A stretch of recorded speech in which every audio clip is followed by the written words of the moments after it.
the glorious and terrible history of conquest, one name towers above all others. One warrior, one king, one legend. Alexander the Great. Never in all the world was there another like him. Born of a ruthless mother. He believed that she was a consort of some higher being. Educated by a brilliant philosopher. One of the most influential thinkers in the world, Aristotle. Driven by a domineering father. They swiftly drew their swords. Then the blood really flowed. A Macedonian warrior at 14. A general at 18. King at 20. Commanding 40,000 troops, hungry for total war. Leaving a grand legacy and a controversial history that endure to this day.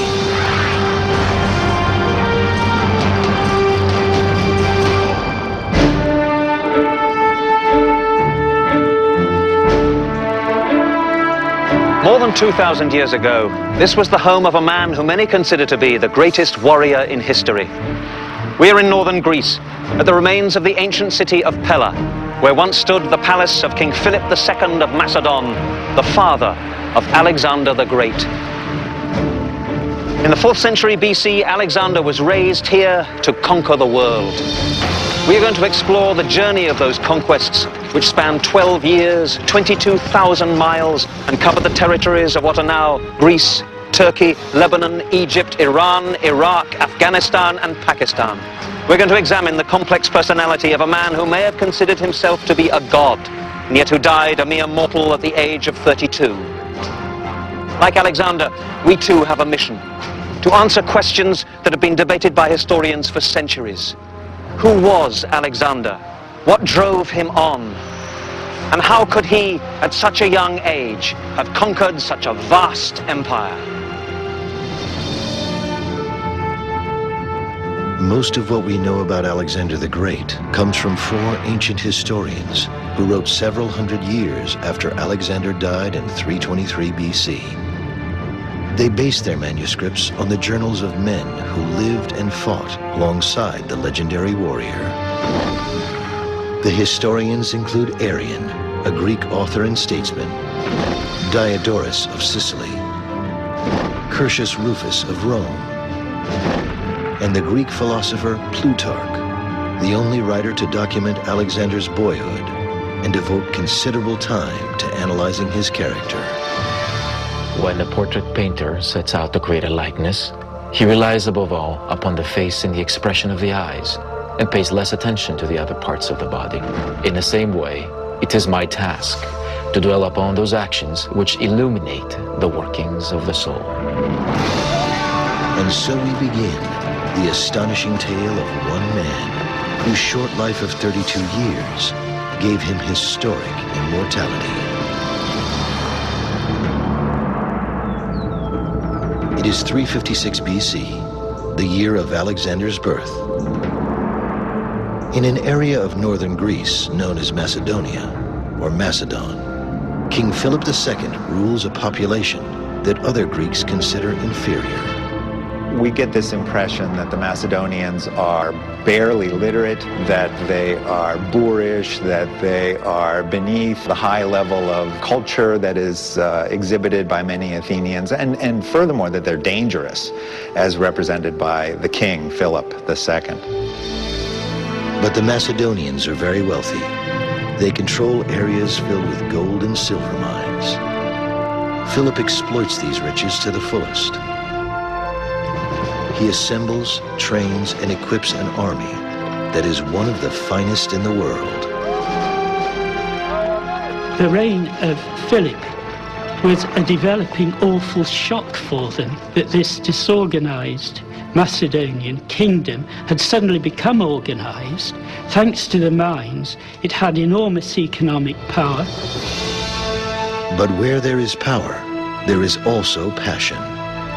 In 357 BC, at age 26, Philip becomes passionately involved with a young woman named Olympias from the Greek region of Epirus. He asks her hand in marriage, and Olympias agrees to become one of his numerous brides. He certainly did have the reputation of he married a fresh wife with every campaign he undertook.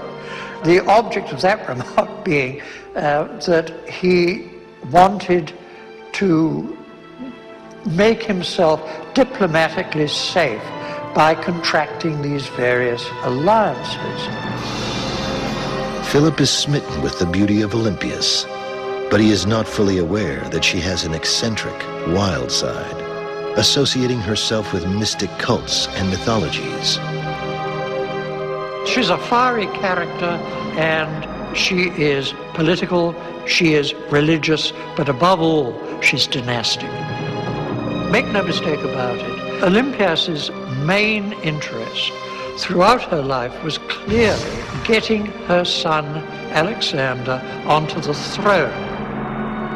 I think she was, as far as the succession of her son Alexander was concerned, absolutely ruthless. Philip's marriage to Olympias brings the king greater worries and challenges than he ever faced on a field of battle. On the night before the marriage was consummated, the bride dreamed that her womb was struck by a thunderbolt. Philip saw himself in a dream, in the act of sealing up his wife's womb, and upon the seal there was the figure of a lion. At another time, a serpent was seen stretched out at Olympias' side as she slept. And this weakened Philip's passion and cooled his affection for her. From that time on, he seldom came to sleep with her. Either he was afraid she would cast some evil spell upon him, or else he believed that she was a consort of some higher being. The relationship between Philip and Olympias is destined to be a tumultuous one. Philip himself secretly witnesses the serpent lying in bed with Olympias. The experience concerns him greatly. As the king of all Greek gods, Zeus is frequently represented in the form of a serpent. Philip feels a burning desire to find out if the child to be born to Olympias was fathered by himself, or possibly, though unimaginably, by Zeus. There is only one place for Philip to obtain an answer: the Oracle of Apollo at Delphi.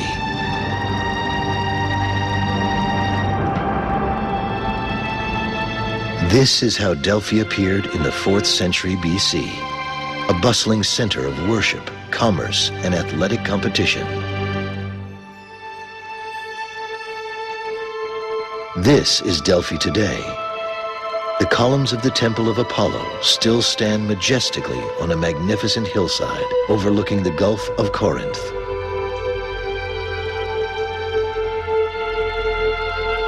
For us, when we hear the word, the Oracle of Delphi, what we understand is the place.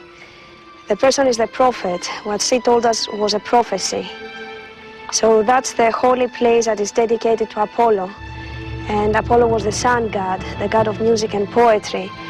On the other hand, in Delphi, Apollo could tell people the future, so he had that special charisma.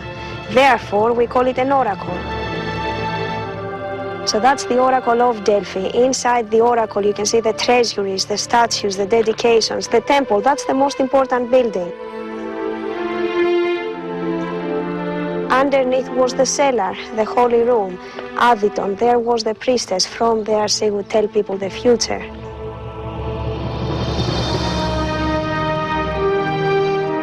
In the months before Alexander's birth in 356 BC, there is only one question that Philip wants to ask the oracle at Delphi.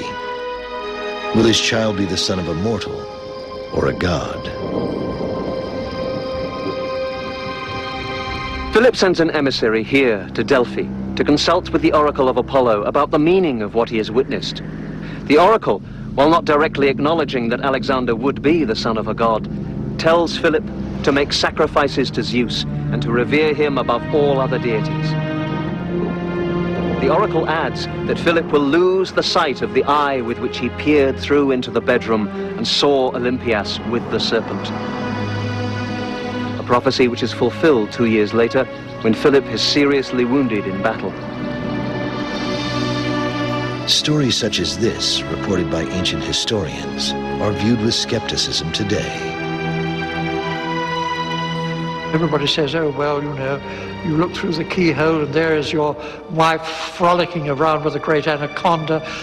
You know, it tends, perhaps, to sort of put you off your mark a little.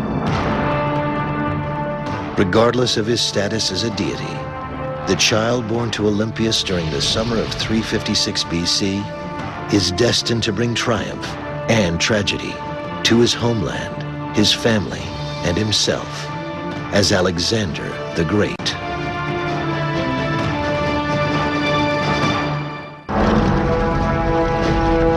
At the time of Alexander the Great's birth in 356 BC, the troops of Philip II are engaged in expanding his kingdom. 2 cities in the Macedonian region of northern Greece are prominent. Aegae, now called Vergina, is the first Macedonian capital and continues to be an active place of ancestral worship, politics, and art. Remains of a large palace still exist, as well as an outdoor theater where celebrations, performances, and athletic competitions are held.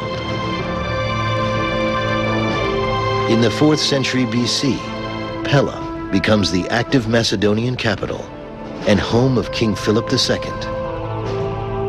This is where Alexander the Great grows up. He lives a life of royalty, but he is by no means a spoiled rich kid. His ambition and curiosity about the world are limitless. Alexander is a boy of incredible intellect. His favorite author is Homer, and he regularly sleeps with a copy of Homer's poems by his bedside. At Pella, he is educated in a school reserved for the children of Macedonian nobility. At this academy, he's given the finest training, academic, athletic, and military. But at the age of 13, an event occurs which convinces Philip that his son's intelligence is only surpassed by his courage. There came a day when Philonicus the Thessalian brought Philip a horse named Bucephalus, which he offered to sell for 13 talents. The king and his friends went down to the plain to watch the horse's trials and came to the conclusion that he was wild and unmanageable. Philip ordered it to be led away. But Alexander, who was standing close by, remarked, "What a horse they're losing, and all because they do not know how to handle him or dare not try." Alexander went quickly up to Bucephalus, took hold of his bridle, and turned him towards the sun, for he had noticed that the horse was shying at the sight of his own shadow. Alexander vaulted safely on his back. He urged him forward, using a commanding voice and a touch of the foot. At first, Philip and his friends held their breath and looked on in an agony of surprise until they saw Alexander ride back triumphant. His father, we're told, actually wept for joy. When Alexander had dismounted, he kissed him and said, "My boy, you must find a kingdom big enough for your ambitions. Macedonia is too small for you." Whether fact or fiction, legend has it that Bucephalus becomes Alexander's favorite horse, one he ultimately rides into battle for years to come.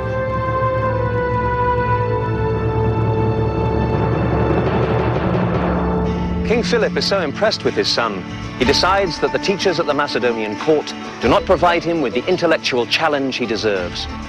Philip brings in a new tutor, a man who has gone down in history as one of the most influential thinkers in the world, Aristotle. Philip also provides his son with a magical environment in which to learn. This is the precinct of the nymphs at Mieza, part of the legendary gardens of Midas. These streams, grottos, and shaded walks were believed to be sacred to the nymphs, mythological goddesses who were the spirits of nature. According to Plutarch, Alexander used to say that his father Philip had given him the gift of life, but Aristotle had taught him how to live well. Each day as a young teenager, Alexander would walk this path towards the cave where Aristotle teaches.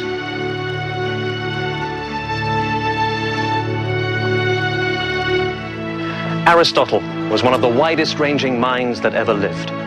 A philosopher whose teachings covered ethics, politics, music, medicine, embryology, astronomy, botany, magnets, optics, history, zoology, rhetoric, poetry, and most important, curiosity. He teaches Alexander to make no assumptions. Every situation is different. Organize, analyze the facts before drawing conclusions. Add this to Alexander's natural spontaneity and you have a recipe for genius.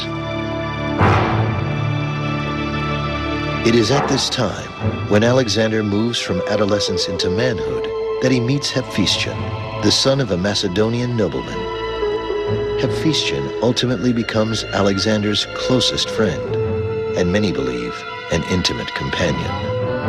As Alexander was growing into a teenager, both Philip and Olympias were scared that he was growing up as what the Greeks call a gynis, which is a femme homosexual. And in order to put him right, what they both suggested was importing high-class call girls to show him what he should be up to. And it does raise the question of what do you do if you are a slightly feminine youth with an ultra-masculine, heavily bearded, militarily successful, hard-drinking, dominant alpha male father. And it does make one wonder whether the lifelong devotion and friendship that he had with Hephaestion was with the one person with whom he could relax and be himself. What really motivated Alexander, which is, I think, what everyone coming to grips with him has to realize, is he enjoyed the problems involved in putting together a massive army and using that massive army to gain strategic objectives. That's what turned him on. In a sort of brutal way, you could say killing other armies is what really turned him on. And for him, that was much more of a rush than the kind of rush he got from sex. It is believed that the philosophy of Aristotle, the warrior instinct of Philip, and the passion for mythology of Olympias combined to create the extraordinary human being, Alexander. He would soon have his first chance to prove himself on a battlefield, but he would also make an enemy of his own father.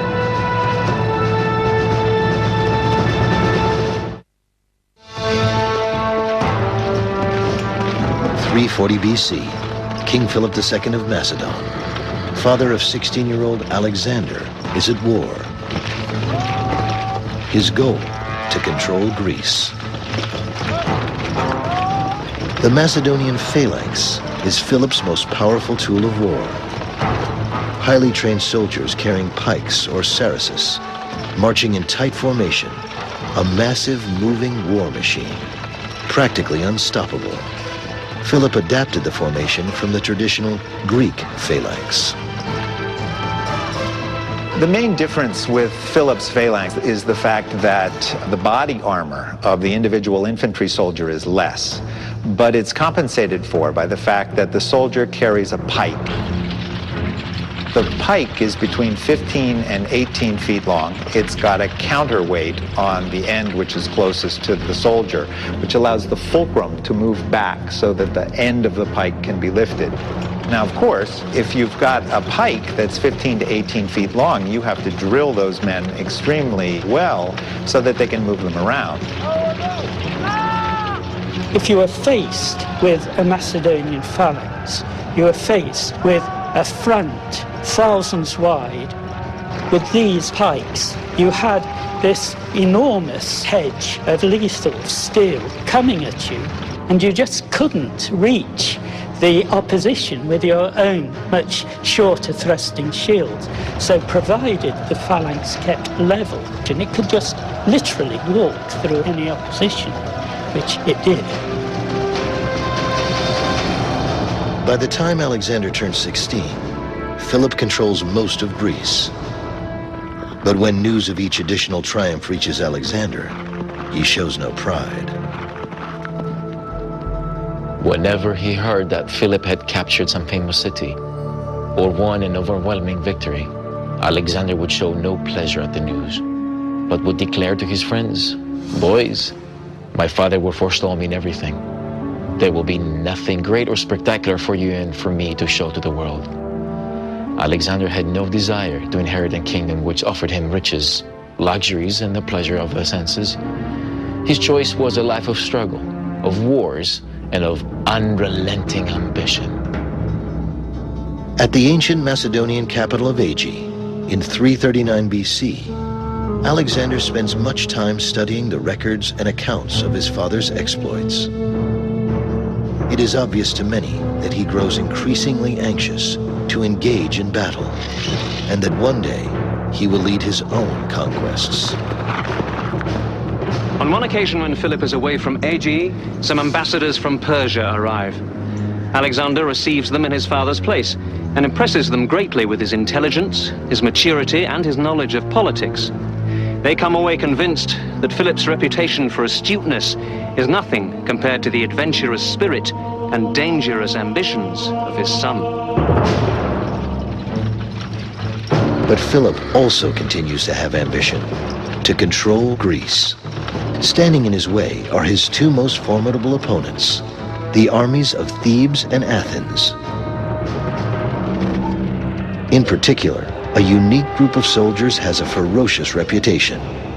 The Sacred Band of Thebes is made up of 150 couples of male lovers who eat together, sleep together, and fight together, never retreating, always fighting to the death.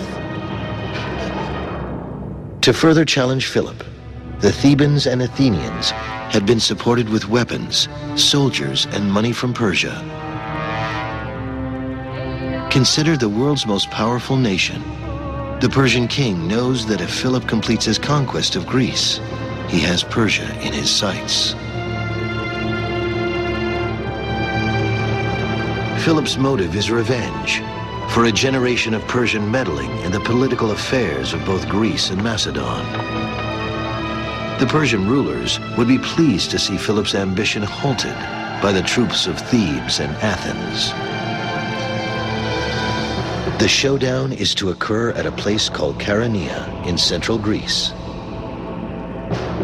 Today, a vast sea of cotton fields. A defeat for Philip would mean the end of his conquests. A victory would motivate him to move his army toward Asia. In August 338 BC, the day arrives for the battle at Chaeronea to take place. Alexander is 18. Philip decides it is time for his son to become a Macedonian commander. He places him in charge of the companion cavalry, a force of 2,000 horsemen who always perform a key strategic role in Philip's battles, attacking the enemy from a flank position. It is with the battle at Chaeronea that the historian Diodorus begins his accounts of Alexander's life. The armies deployed at dawn, and the king stationed his son Alexander, young in age, but noted for his valor and swiftness of action, on one wing, placing beside him his most seasoned generals, while he himself, at the head of picked men, exercised the command over the other. Individual units were stationed where the occasion required. On the other side, dividing the line according to nationality, the Athenians assigned one wing to the Thebans and kept command of the others themselves. I am standing on the site of the Battle of Chaeronea. King Philip begins the battle by sending his Macedonian phalanx forward.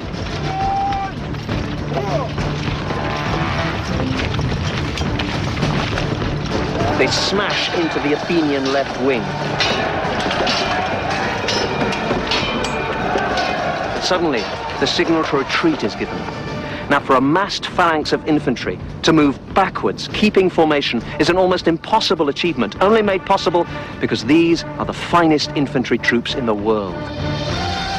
The Athenians and their allies now move forwards and left across the battlefield towards the apparently retreating Macedonians.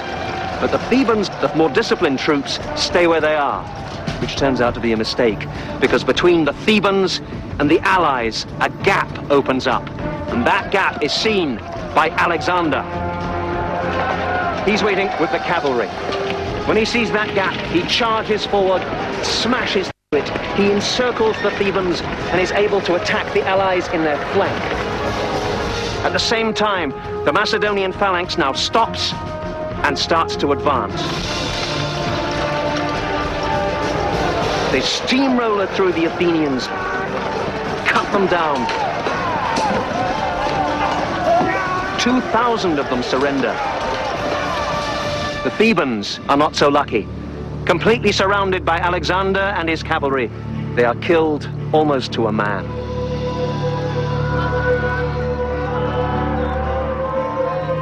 Following the bloody battle in August 338 BC, the fields of Chaeronea are filled with carnage.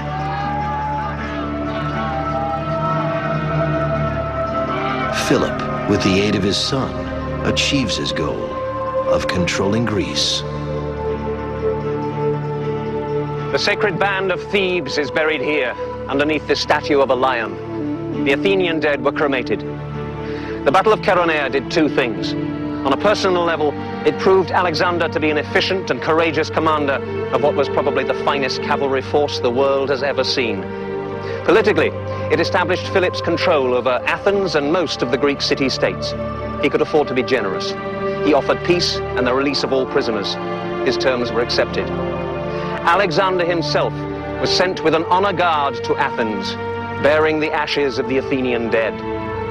But relations between father and son were about to change. Never again would Philip trust Alexander with so important a task.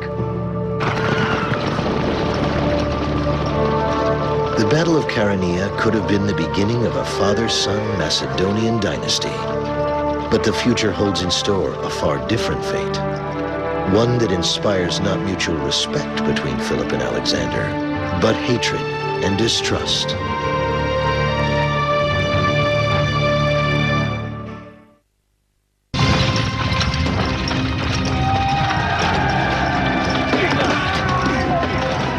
By the fall of 338 BC, King Philip II of Macedon controls most of Greece.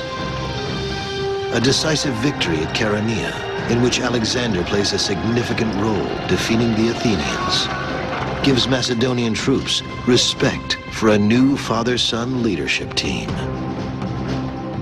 By the time Alexander reaches the age of 18, he has proven himself a worthy successor to his father's throne. He naturally assumes that this palace at Aegae will one day be his to rule and to call home. But a series of events alters those expectations, events prompted not by war, but by love. Within months of his victory at Chaeronea, Philip decides to take another bride. 20-year-old Cleopatra, from an elite Macedonian family, agrees to become his newest bride. I think it came down to the fact that here he is, a middle-aged man, and he finds himself an appropriate young woman who will make a marriage alliance with a strong Macedonian family, and he went for it. Here we've got a guy who's almost 50 taking up with a woman who is, 30 years his younger. So I'll let you draw the conclusions on that. Regardless of his reasoning, Philip's decision to wed Cleopatra creates a major rift with Alexander and his mother Olympias. Should the Macedonian Cleopatra give birth to a male child, the boy would take Alexander's place as legitimate heir to Philip's throne. For Alexander's mother is from Epirus, not part of Macedonia. Alexander, who had been brought up on the Iliad and the flattery of his tutors that he was a second Achilles, fancied himself in the role. On the other hand, there was Daddy, who clearly had prior claim to the job, and now Daddy had remarried and was busy siring children on Cleopatra as fast as he could go. Growing tension between family members comes to a head on the couple's wedding night in the fall of 338 BC. The Macedonians were renowned for their drinking parties, many of which took place right here in the palace. Following the wedding of Philip and Cleopatra, the traditional Macedonian banquet takes place, at which all the men become seriously drunk. Attalus, the bride's uncle, raises a toast, praying that the gods may bless the union with the legitimate heir to the throne. Enraged, Alexander shouts out, "What do you take me for, a bastard?" He hurls a goblet of wine at Attalus. Philip stands, draws his sword, advances across the room towards his son, but he's so drunk that he trips and falls. Alexander jeers at his father, saying, "Here is the man who is planning to cross from Europe into Asia, and he cannot even cross from one table to another."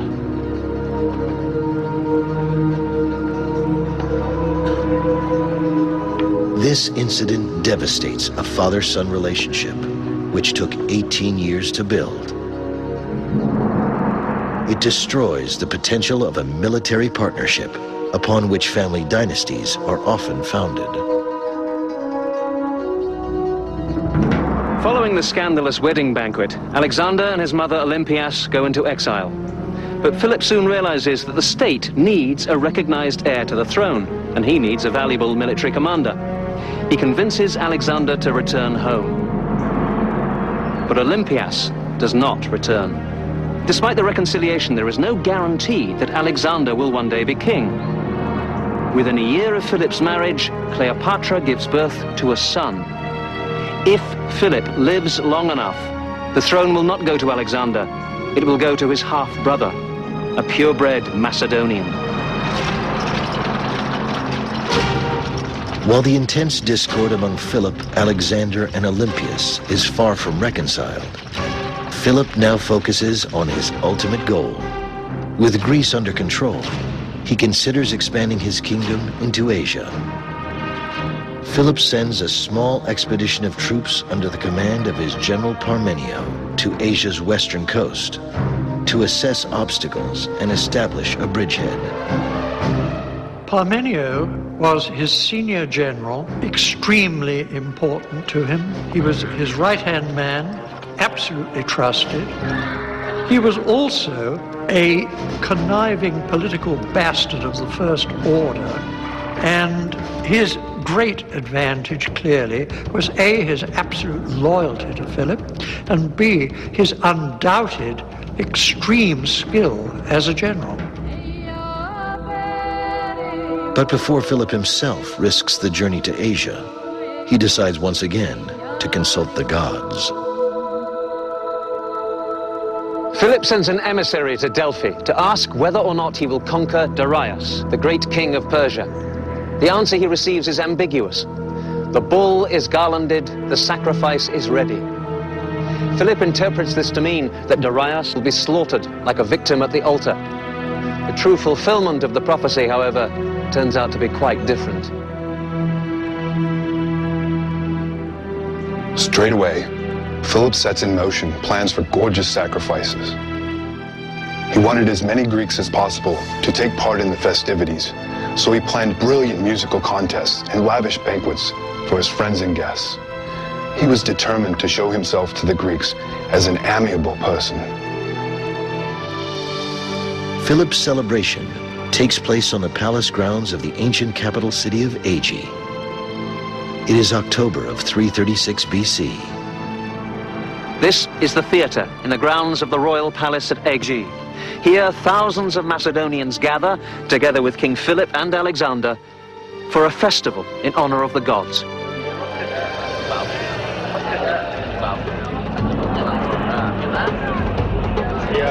Quest'anno It's a happy occasion for all, except one man, Pausanias, a royal bodyguard. According to the ancient historian Diodorus, Pausanias is beloved by Philip because of his beauty. But when the king becomes enamored of another young man, Pausanias reacts poorly. He accuses the young man of being a promiscuous hermaphrodite. For this, Pausanias is punished. He is plied with wine until drunk. Unconscious, he is thrown to the king's mule drivers to abuse in drunken licentiousness. Later, he complains to Philip about this abuse, but the king takes no action against those responsible. In anger, Pausanias runs up to Philip, stabs him, and runs off. But he is killed before making his escape. Alexander rushes to his father, but it's too late. Philip dies in 336 BC.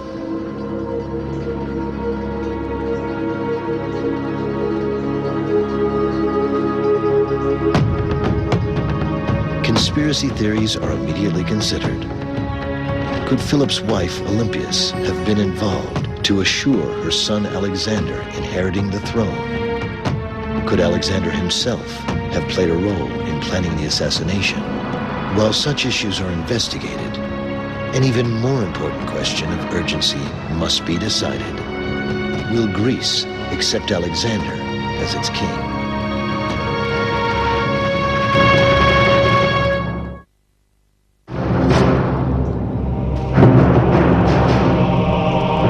When King Philip of Macedon is killed in 336 BC, there is no doubt that his own bodyguard dealt the fatal blow.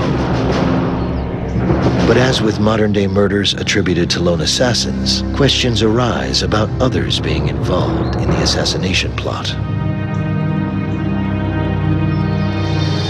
Conspiracy theories were thought of right from the beginning, particularly after Pausanias himself was very conveniently assassinated during the chase by Alexander's oldest school friends, which would have made it impossible for him to talk.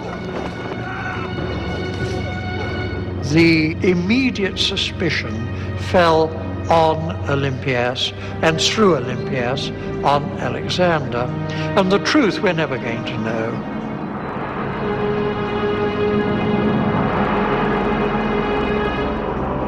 After a ceremonial cremation, Philip's bones and most precious personal possessions are placed inside an elaborate burial chamber, which is then covered with tons of soil.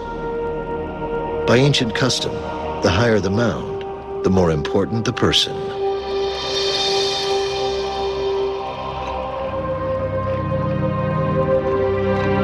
Centuries later, archaeologists would consider this fact when deciding where first to dig, in an area of Vergina, Greece, not far from the ancient royal palace at Aegae.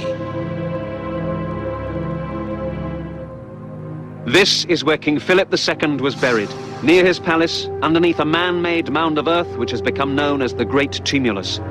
The tomb itself remained hidden for more than 2,000 years, until discovered in 1977 by the Greek archaeologist Manolis Andronikos.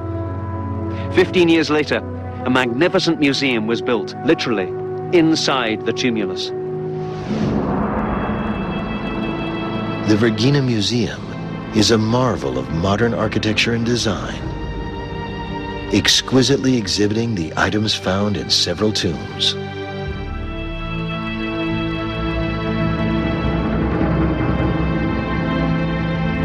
This is the burial chamber of Philip II. When I first heard of this discovery, I could hardly believe it, and nor could many archaeologists. No Macedonian tomb on this scale had ever been discovered, but here it is. The facade is designed like a temple, a marble entrance flanked by 2 half columns or pilasters. Above the entrance is a frieze with the painting of a royal hunt. Philip is depicted hunting lion, boar, and other wild animals in a Macedonian forest. Here, a young man on horseback prepares to throw his weapon. This is Alexander himself.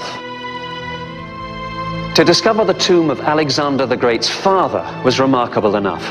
But what the archaeologists were not prepared for, what no one could even have imagined, was the amazing treasure that they found inside. Incredibly, the actual bones of Philip II were found inside this solid gold case.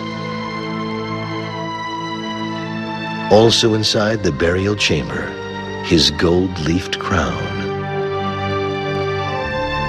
and war armor, including breastplates, helmets, and shields. Following his father's burial, Alexander immediately faces the greatest challenge of his young life, proving to the citizens of Macedonia that he deserves to be king.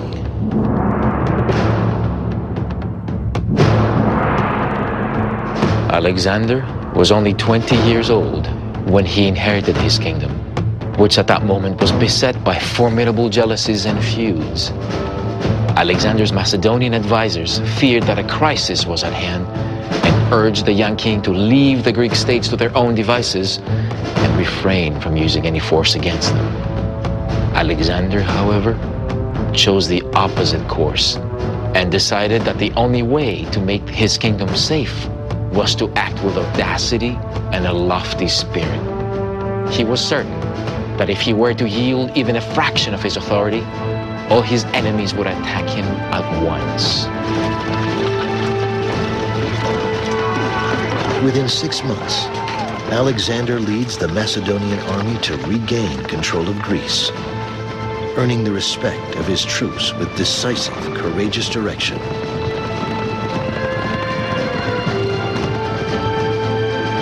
To the horror of Cleopatra, who later commits suicide, Alexander's mother Olympias orders the execution of Philip's newborn son, leaving himself as the only possible heir to the Macedonian throne. King Alexander then turns his attention toward what would become his life's goal, the conquest of Persia.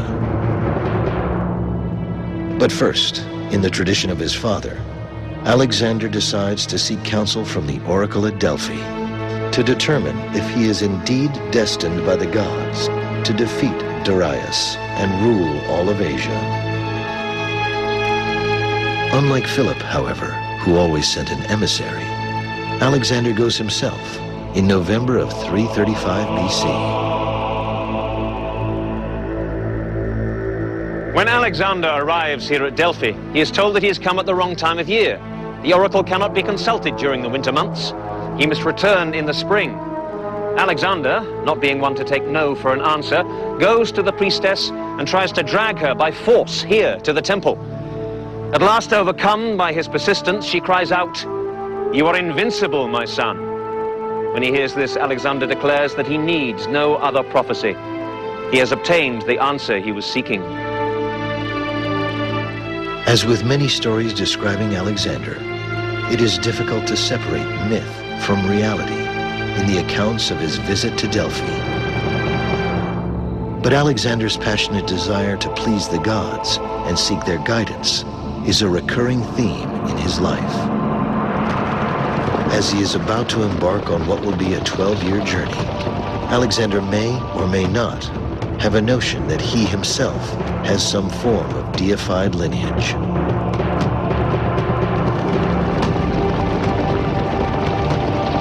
When he leaves for Asia, his mother Olympias tells him that upon his return, she will reveal an incredible secret about his life. Many believe Olympias will address the haunting question that only she can answer. Is Alexander the son of a god, or is he a mere mortal man?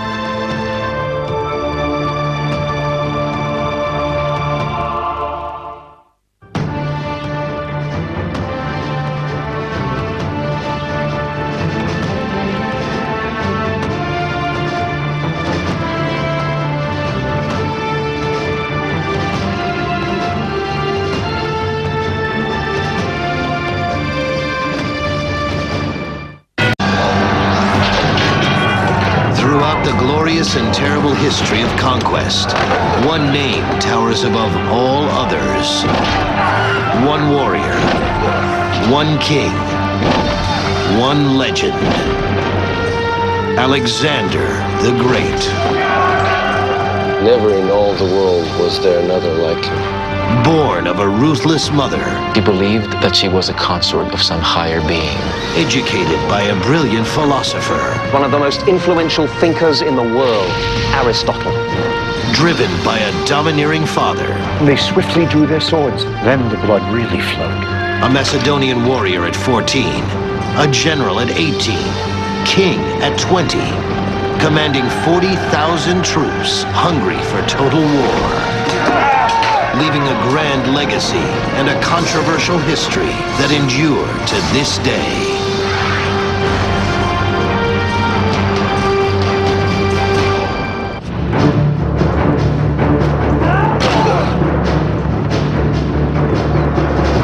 The year is 334 BC. King Philip II of Macedon is dead, assassinated by his own bodyguard.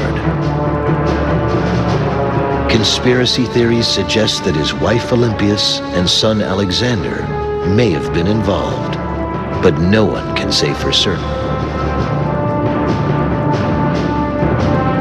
Alexander, at age 20, becomes king and wastes no time asserting his authority.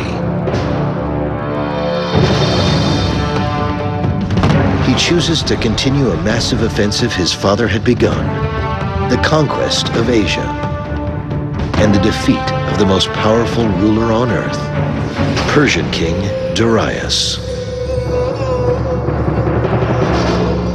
He really had no choice but either to withdraw that force or reinforce it and have a full-scale war of annexation, which was, of course, the alternative that he chose. I don't think he ever thought of anything else. And I don't think, even from the beginning, that there was any limit on his ambition of conquest. Alexander's invasion starts with a daunting logistical maneuver, transporting his army of 40,000 across the body of water separating Europe and Asia, the Hellespont. Today, the Hellespont is known as the Dardanelles. Ferry boats travel back and forth across the strait. Here, Alexander's troops cross into Asia, transported on an assortment of man-powered rowing vessels. Moving such a massive force is fraught with peril due to the possibility of foul weather and the fact that the navy of Persian King Darius is 3 times as large. This is the Asian shore of the Hellespont. The current here is strong and the winds can be brutal. Alexander's ships could be very vulnerable to naval attack as they ferry the army across. But Alexander has 2 strokes of luck. The weather is fine and the huge Persian fleet is far away, quelling a revolt in Egypt. Alexander doesn't hesitate. He's been dreaming of this moment, leading his troops into Asia to begin the conquest of the Persian Empire. He sets sail, halfway across, sacrificing a bull to the sea god Poseidon. He's first to set foot on the Asian shore, hurling a spear into the sand, claiming to receive Asia from the gods. He's not aware that nearby, the forces of Darius are gathering, determined that this should be Alexander's first and last trial of strength. Persian King Darius considers young Alexander an upstart, to be quickly vanquished. The Persian ruler chooses not to waste his time commanding the troops himself. Instead, he sends his most trusted general Memnon, a Greek mercenary, who chooses a battleground where the terrain will work in his favor, the Granicus River. This is the Granicus today. In Alexander's time, it is 3 times as wide and deep.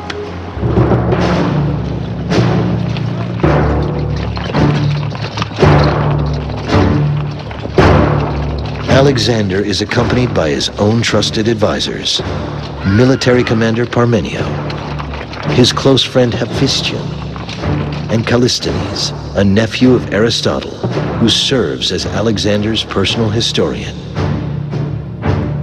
On the high opposite bank of the Granicus River, the Persian army waits, with 20,000 cavalry and 20,000 infantry, many of them Greek mercenaries.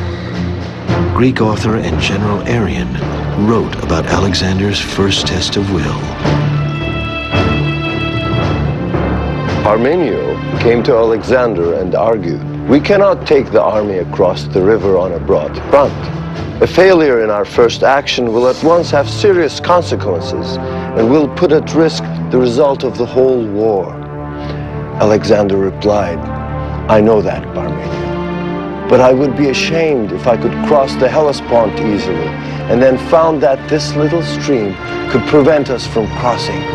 It does not fit in with the way I react when I meet danger." Alexander proceeds to organize his army for a bold attack, one that many military leaders might consider foolhardy.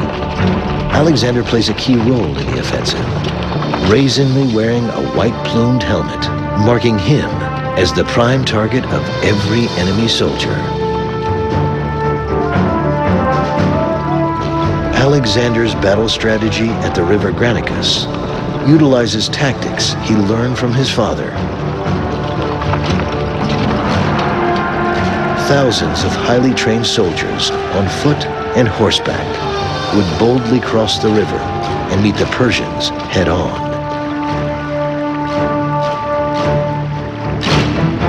Alexander would cross the river upstream, leading his companion cavalry to attack the enemy from the right flank.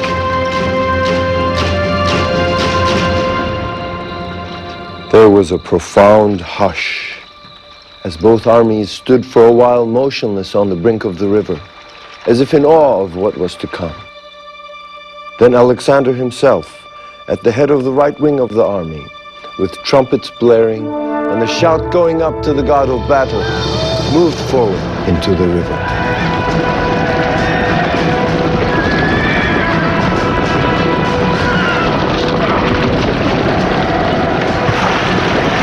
It seemed the act of a desperate madman rather than a prudent commander to charge into a swiftly flowing river which swept men off their feet and surged about them, and then to advance through a hail of missiles toward the steep bank, which was strongly defended by infantry and cavalry. But in spite of this, Alexander pressed forward.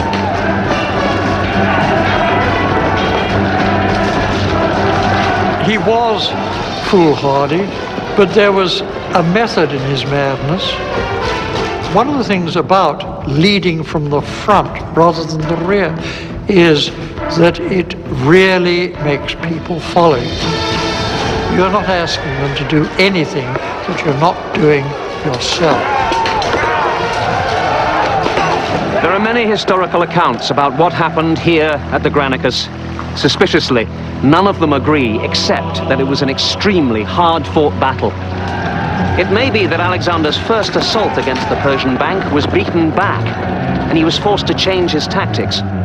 In propaganda terms, this initial defeat would be disastrous, so perhaps it was hushed up. From a military point of view, it would seem suicidal to send men against determined opposition across this river and up that bank. But it seems that that is exactly what Alexander did. And it may be that the hard-fighting Macedonians, with the advantage of their long pikes, did manage to get a foothold up there. When Alexander reaches the opposite riverbank, he leads a cavalry charge. Alexander is struck on the helmet. He loses his spear and is handed another. He is in the act of killing one Persian noble when another one raises his sword to strike down at Alexander. Just in time, his arm is severed by a Macedonian sword stroke.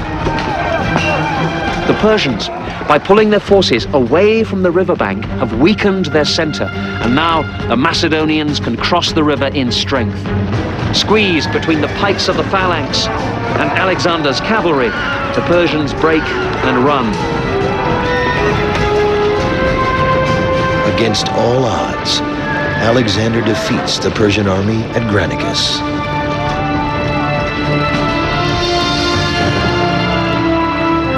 This was perhaps the greatest stroke that Alexander could have hoped for, because when the enemy withdrew from the field, he had achieved everything that he wanted to achieve, which was to say, basically, you've totally underestimated me, and I'm going to whip your butt. Alexander's victory at Granicus allows his army to continue its invasion of Persia.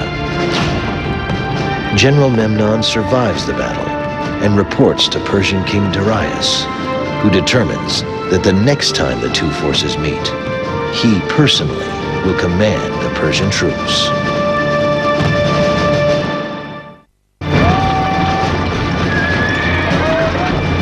(334 BC). Having defeated Persian forces at the Granicus River and gained control over key Aegean seaports, Alexander moves his army to the city of Gordium, which offers no resistance to the powerful Macedonian army. Since 1950, Gordium has been excavated by archaeologists from the University of Pennsylvania. Walls of the city, remnants of houses, even the entrance through which Alexander once passed, have all been preserved. In Alexander's time, this great walled citadel of Gordium is a vital link on the royal road that leads deep into the heart of the Persian Empire. When the all-conquering Alexander arrives at the gates, they are thrown open to him, and he decides to wait here for reinforcements. 400 years earlier, Gordium had been the city of King Midas. Now, Alexander had been educated in the gardens of Midas, so he must have known the local legend. Gordius, Midas's father, had also come here from Macedonia, but he had arrived in an ox cart. When Gordius became king, he dedicated the ox cart here in the shrine of Zeus. Now, the shaft of the cart was connected to the yoke by a great knot, the ends of which were invisible. It was said that whoever could untie this knot would be the ruler of Asia. This is a time in which people absolutely believe in gods, in legends, and in symbols, and this is a great symbol. Once Alexander has publicly accepted this challenge, he has to succeed. He looks at the knot, but like everyone else, he can't see how to untie it. Then, as usual, Alexander thinks out of the box. He says, it doesn't matter how the knot is loosened. He draws his sword and cuts the Gordian knot. He hacks away at the knot until he opens it up. And then he finds the ends and unties it. Now, some people say this is cheating, but that night a great thunderstorm breaks over Gordium. Alexander believes that Zeus approves.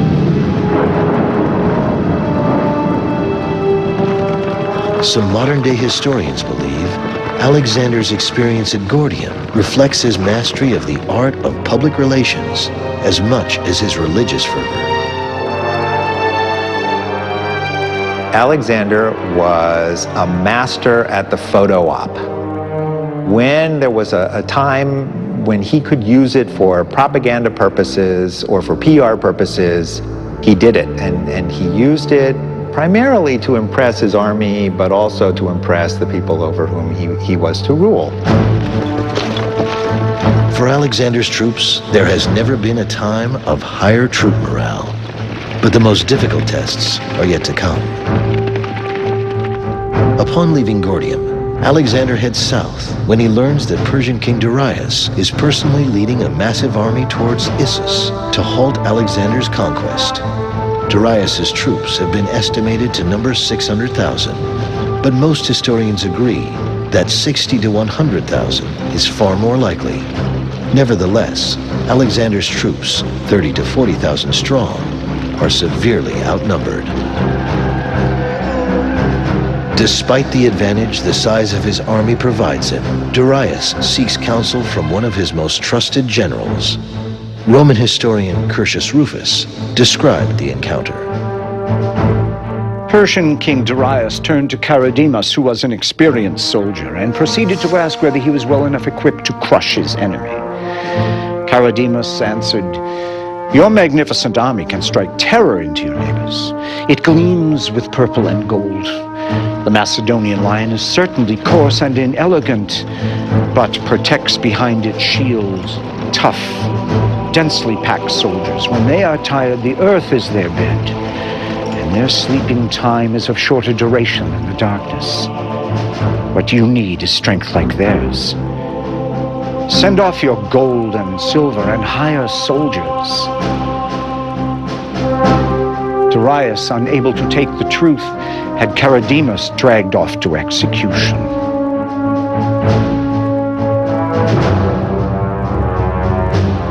Darius is confident that the Persian army under his personal command will defeat Alexander. But to give himself even greater advantage, Darius makes a strategic move that takes Alexander by surprise.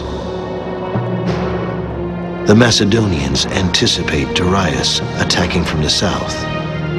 Alexander moves his forces south from his Issus base camp to await the Persian army. But then, Alexander receives startling news.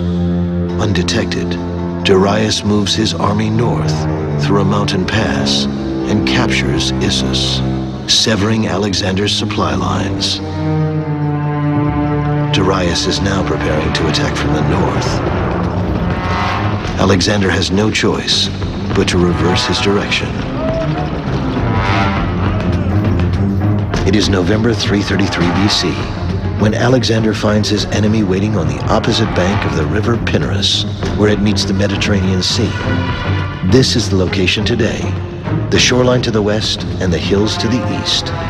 Alexander halts his army several hundred yards before the river. Though Darius gave his army a great advantage by cutting off the Macedonians from their supplies, geography is in Alexander's favor. With the sea limiting one flank and the hills the other, there is less chance that the smaller Macedonian army can be completely surrounded by Persian forces. Alexander surveys the situation. A huge body of men was sighted in the distance. Alexander ordered his men to pitch camp just where they were.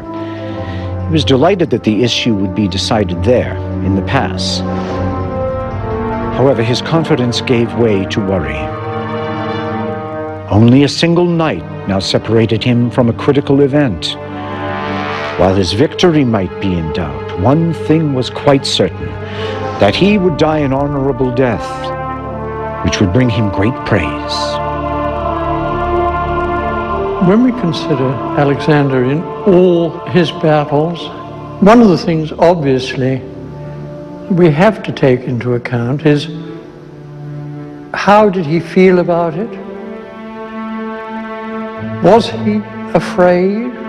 And to be honest, in just about every case, I see no evidence of any fear whatsoever. Did he have any fears? He may have had fears. Does he act like he had any fears? No. He is one of the few people that I can say in history that I have examined who acts with supreme confidence. The lines are drawn for what will be known as the Battle at Issus. Like the Granicus River, the Pinarus now becomes the Persian army's primary defense. Darius aligns infantry and cavalry along the riverbank and in a flanking position at the foothills. Riding in his chariot, Darius takes a central position from where he can observe the action and dispatch orders. Alexander prepares to do what he does best: anticipate, react, and adapt. Darius believes that his huge force of cavalry will win the battle, so sensibly he places them here, on the flat ground by the Mediterranean seashore. This is Alexander's left wing, where his Macedonian infantry are led by his trusted general Parmenio. But at the last minute, Alexander sees where the Persian blow will fall, so he reinforces this area with his allied cavalry. As Alexander's army advances, hordes of Persian cavalry strike hard. The Macedonian left wing holds, but just barely. An even more serious situation is developing further inland, at the center of the battle. The troops sent forward into the midst of the Persians were now totally surrounded. Obliged to fight hand to hand, they swiftly drew their swords. Then the blood really flowed. The two lines were so closely interlocked that they were striking each other's weapons with their own and driving their blades into their opponents' faces. Only by bringing down his opponent could each man advance. And exhausted as they were continually being met by a fresh adversary. And the wounded could not retire from the battle as on other occasions because the enemy was bearing down on them in front while their own men were pushing them from behind. Even Alexander's powerful phalanx is in peril at Issus. Now the phalanx has one great weakness. This rough ground. In this kind of terrain, it's impossible to keep the ranks level and the files tightly packed. And as the Macedonians stumble across the riverbed, gaps open up in their phalanx. Darius's Greeks tear into the disordered Macedonians, who desperately try and keep their formations together. Here in the center, the Macedonian phalanx is stopped. They're in serious trouble.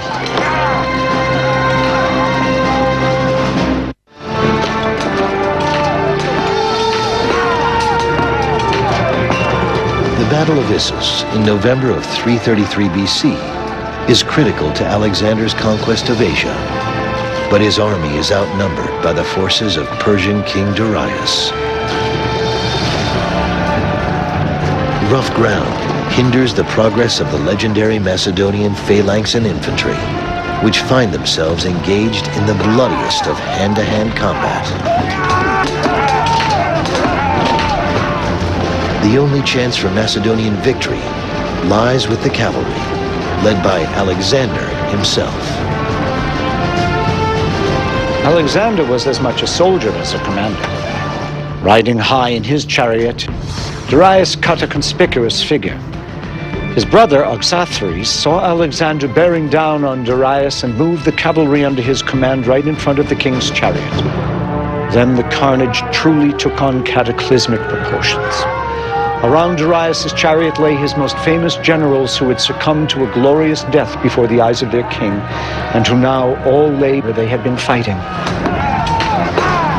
Persian King Darius begins to panic, but the battle is far from over. Alexander turns his attention to his bloodied and beaten phalanx and infantry, still bravely trying to hold their ground. At this point, Alexander alone holds the key to victory or defeat. The usual problem with cavalry is that once you let it go, it's gone.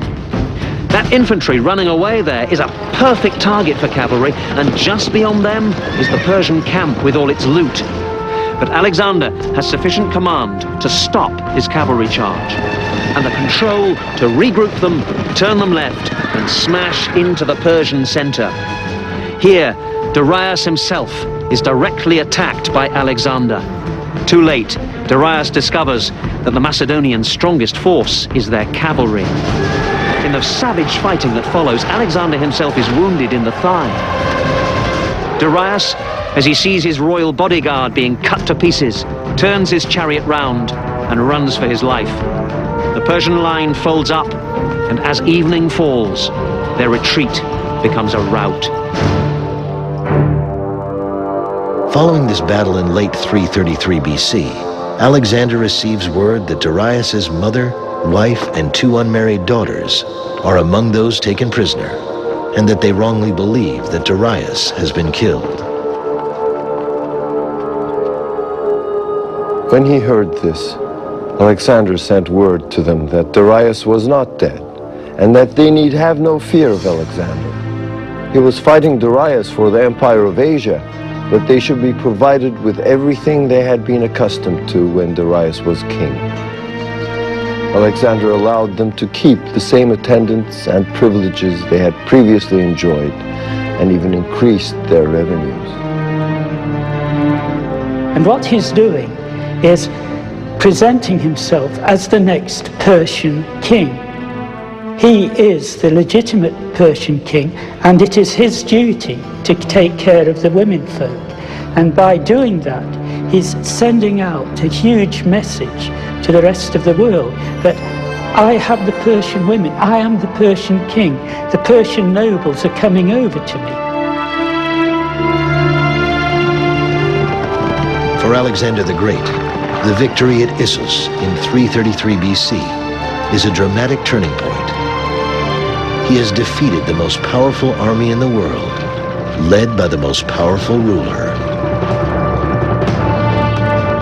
Alexander continues his conquest of the Asiatic seaports.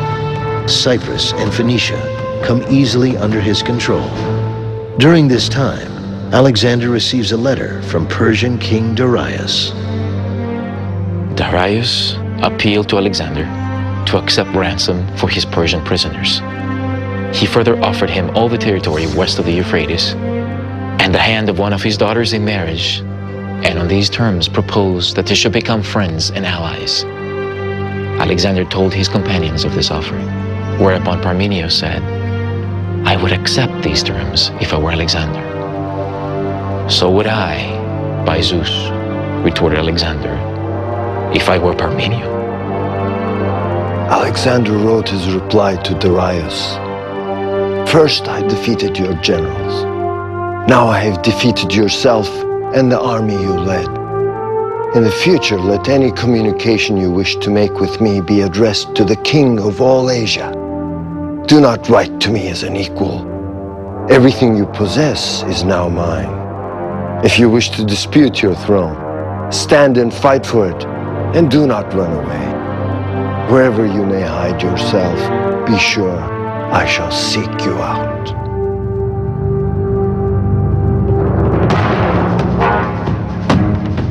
Alexander, his communications with Darius only fueling his desire for conquest, leads his army toward the naval center of Tyre.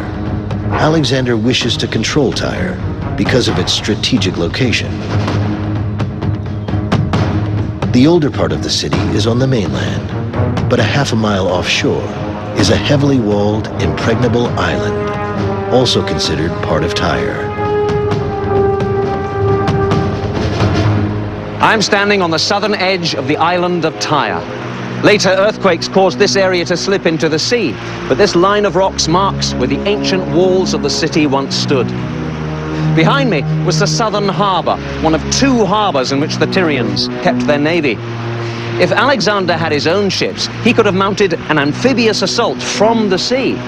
But more than a year earlier at Miletus, he'd taken the bold decision to disband his own ships and defeat the Persian fleet from the land by destroying its harbours and its bases of supply. Among the most important of those was Tyre itself. Controlling the island of Tyre means controlling the vast naval harbor. When Alexander arrives in January of 332 BC, the king of Tyre is away, serving with the Persian fleet. Tyrian envoys are sent to determine Alexander's desires. At first, Alexander tries diplomacy. This later Roman arch is close to where the old shoreline was. Here, the Tyrians come to greet Alexander. He tells them he wishes to visit their island to sacrifice at the Temple of Heracles. The Tyrians know that to allow Alexander in means a surrender of the city to him, so they politely point out that there is a perfectly good Temple of Heracles here, on the mainland. Alexander is reported to have become furious and to say, "I will show you that your island is part of the mainland." He must have known then there was only one way to conquer Tyre. To the amazement of the Tyrians, and even his own army, Alexander threatens to conquer the walled city in a manner unimaginable, even today, by building a mole or causeway 1/2 mile long to connect the island to the mainland. Alexander himself has no idea how difficult it will be to accomplish such a bold endeavor.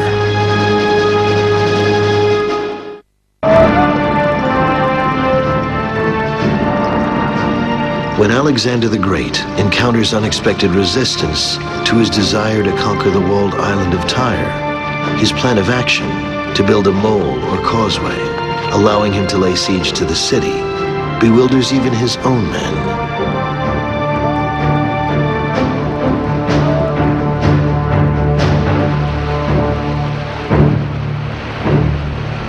The sight of the fathomless deep filled the soldiers with despair, for it could scarcely be filled even if they had divine aid. How could rocks big enough be found, or trees tall enough? To make a mound to fill such a void, they would have to denude whole regions. The strait was perpetually stormy, and the more constricted the area of its movement between the island and the mainland, the more fierce it became.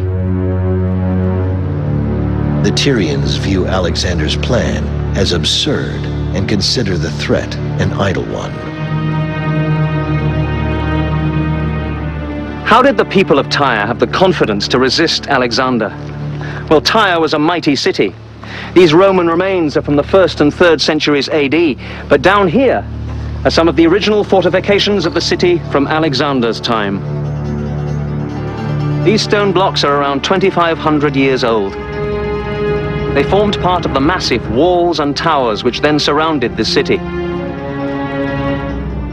300 years before Alexander's time, King Nebuchadnezzar of Babylon laid siege to this place for 13 years in succession.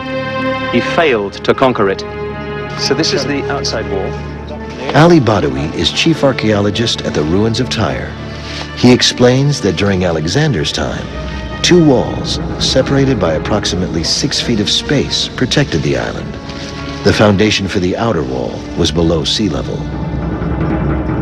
They took in consideration if somebody is going to invade the island, he will try to look for a small piece of land to land the army and to start the attack on the wall. So for this reason, when they built the walls of the city, they built it just in the edge of the rock at that time. So next to it, you have just the sea. As his troops prepare to construct the mole, Alexander hopes the mere sight of his army's determination will influence the leaders of Tyre. He tries one more effort at conquest by diplomacy. Alexander sent heralds to urge the Tyrians to accept peace terms, but the latter, violating international conventions, killed them and threw their bodies into the sea. Outraged by the disgraceful murder of his men, Alexander resolved to lay siege to the city. The massive task of building the mole begins in January 332 BC, with large quantities of rock being transported from old mainland Tyre and timber from a nearby mountain. Little by little, the mole began to rise above the surface and the mound's width increased as it approached the city. But as the mole proceeded further from the shore, the materials piled on it were increasingly sucked into the sea's depths. With their light skiffs, the Tyrians began to encircle the structure, attacking with missiles the men standing by the work. Alexander had hides and sheets of canvas stretched before the workmen to screen them from the missiles, and he erected 2 turrets on top of the mole from which weapons could be directed at approaching boats. As the structure of the mole finally reaches close to the walled island, the Tyrians make their boldest move. The Tyrians fill a ship with combustible material. From the bows they hang pots of what was probably naphtha, a sort of napalm of ancient times. They tow the ship towards the mole and set fire to it. The pots of naphtha burst, and the siege towers and wooden palisades catch fire. Simultaneously, they attack with small boats from both sides, killing Alexander's workers and defenders. The attack is a complete success. Alexander's mole is a pile of smoking rubble. Undaunted, Alexander sets his soldiers to work building a new mole. But he also comes to realize that Tyre can only be taken by siege, waged simultaneously from land and sea. In July 332 BC, the second mole is finally ready. So are warships obtained from nearby Cyprus.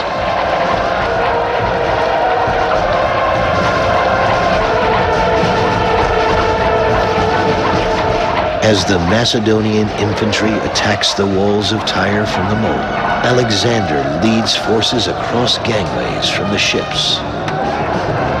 A Macedonian commander named Admetus leads the assault and pays for it with his life.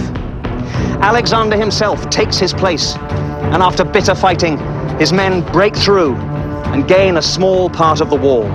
It is all they need. I am standing on the inner defensive walls of Tyre, and here, sure enough, the archaeologists have found a small breach in the wall.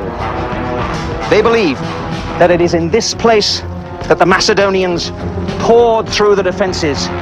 They cut down the exhausted Tyrians, drove them north into the main part of the city. Attacked from the land and the sea, Tyre could not hold. The siege of Tyre by Alexander's troops takes 7 months. Truth of the matter is that in the end, he went through with it because he was damn well not going to be beaten, because they had really irritated him past belief, and because he was going to sacrifice in that damn temple if he had to kill 10,000 people to do it. Some Tyrians made a hopeless last stand at their citadel, the Agonorium. Others fled for their lives here to the Temple of Heracles. Like most ancient sites, this one has been built over. A medieval cathedral was constructed on top of it. But down here was the old temple. Here, Alexander comes to finally make his sacrifice to Heracles after 7 bloody months. Those found in here are spared. But outside these walls, a terrible massacre takes place. 8,000 Tyrians are slaughtered, 30,000 more sold into slavery. Today, this roadway is built literally on top of the mole, constructed by order of Alexander. His unrelenting, successful siege of Tyre sent a message to every other city in the path of his future conquests. What Alexander proves is that if he believes something is strategically necessary, he will stay at it and fight for as long as it takes in order to attain that goal. Conquering the walled island city of Tyre has gone down in history as one of the most incredible achievements of any army. Alexander, more confident than ever in the abilities of his troops and himself, continues toward the goal of defeating King Darius and conquering Persia. But first, he sets out to discover something even more personally significant. Proof that he is not only a man, but a god.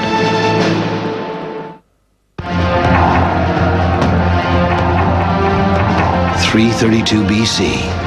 Following a 7-month siege, Alexander has achieved what most would consider impossible: the conquest of the walled island city of Tyre, by building not one, but 2 half-mile-long causeways. With the Aegean seaport under his control, Alexander confidently leads his army into Egypt. There, he is given the title of Pharaoh, by tradition making him both a king and a son of Ra, or God.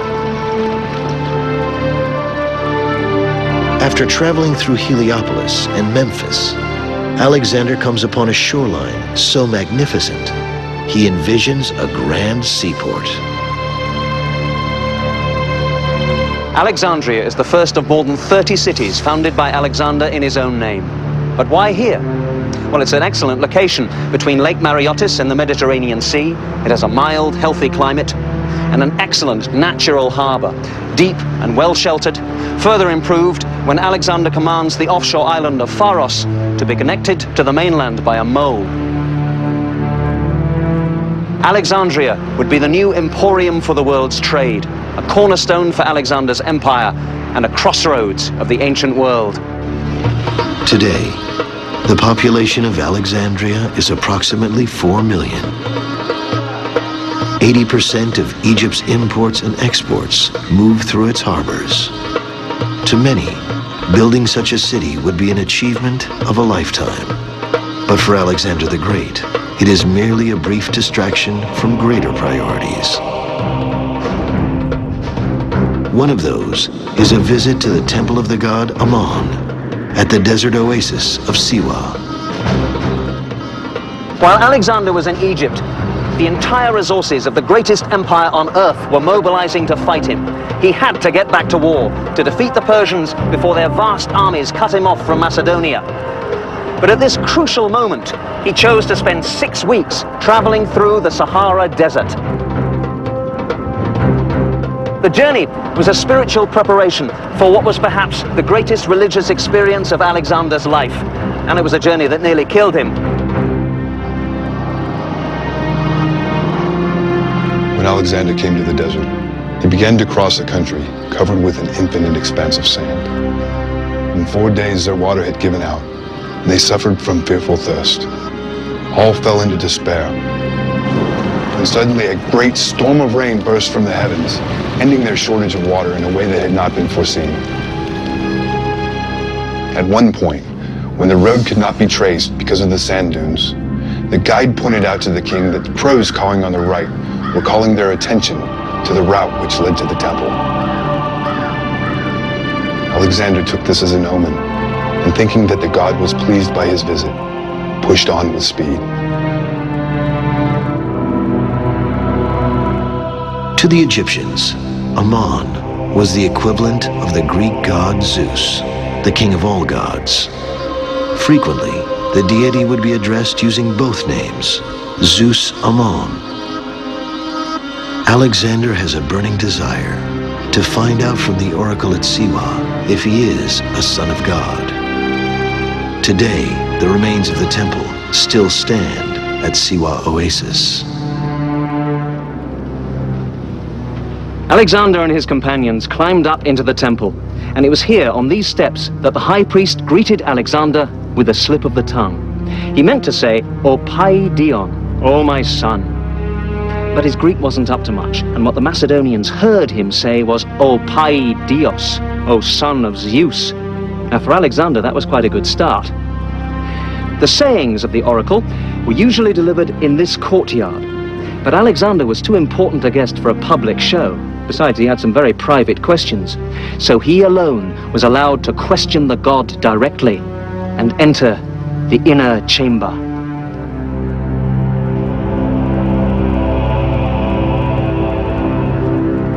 This is the holy shrine where the bejeweled statue of the ram-headed god Ammon was kept. Alexander stood here alone on this very spot to ask his questions. He never revealed what they were, but in later years they were said to be these. Would he conquer the world? Had all his father's murderers been punished? And was he indeed the son of Zeus? Alexander received his answers from the priests, who, supposedly, had not heard the questions. But in fact, beside this chamber is a narrow passageway.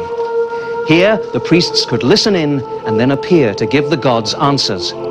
Now, it's easy for us to mock this as a fraud, but remember, oracles don't last for 2,000 years unless they're pretty accurate.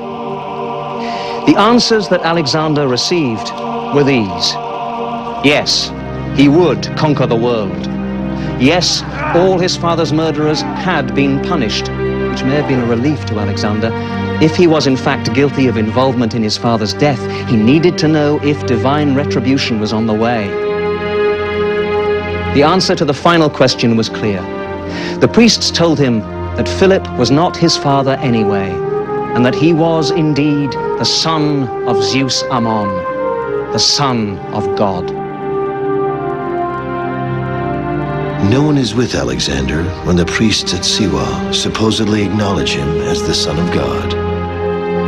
There are no witnesses, only the word of Alexander himself. But as Alexander heads back through the desert to rejoin his army, his belief in his own invincibility is heightened. He would need every bit of this confidence in the months and years ahead. Alexander still faces a decisive battle with perhaps the only other mortal who might have considered himself a deity, Darius, and the Persian king is preparing a secret weapon for their next encounter, designed to render Alexander's most powerful war machine, the phalanx, useless.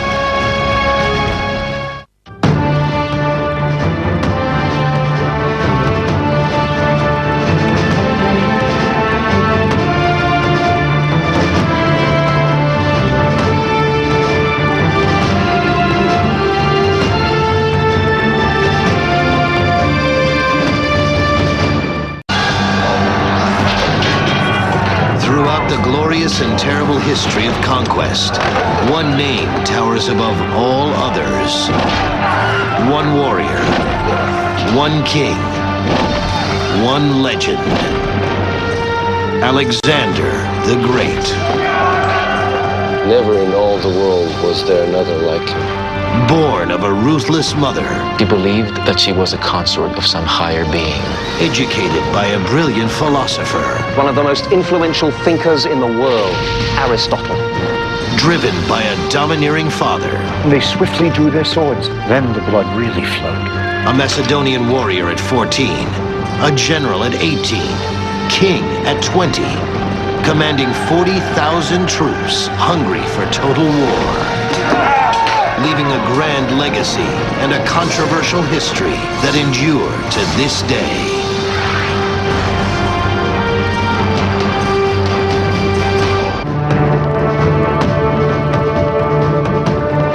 Fall 331 BC. Despite dramatic victories at the Granicus River, Issus, and Tyre, Alexander the Great realizes he can never claim to rule Asia if King Darius remains free.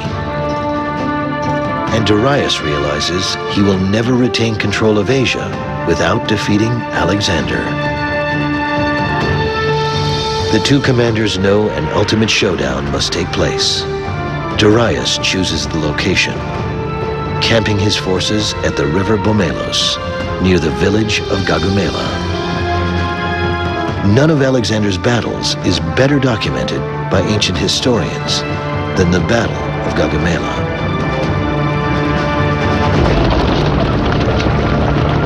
Darius assembled his forces and made everything ready for battle. He had fashioned swords and lances much longer than his earlier types. He had also constructed 200 scythe-bearing chariots, well designed to astonish and terrify the enemy. From each of these were projected out, beyond the trace horses, scythes nearly 1 meter in length, presenting their cutting edges to the front.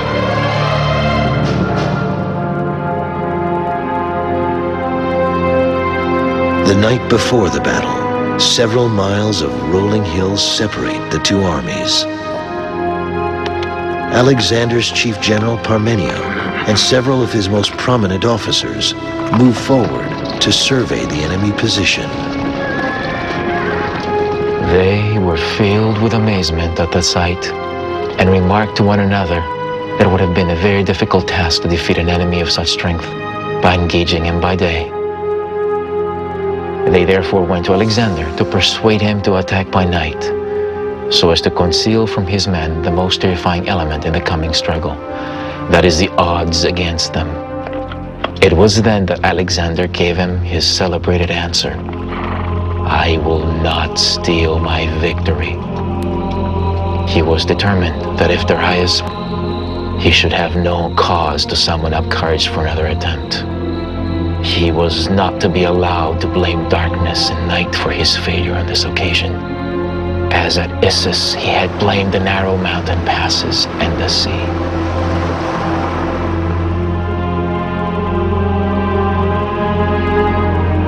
And there is this account of how he sat there at night into the darkness, figuring out strategy and tactics, finally got what he wanted, and this is the point, then just fell into a totally undisturbed sleep. And he slept on.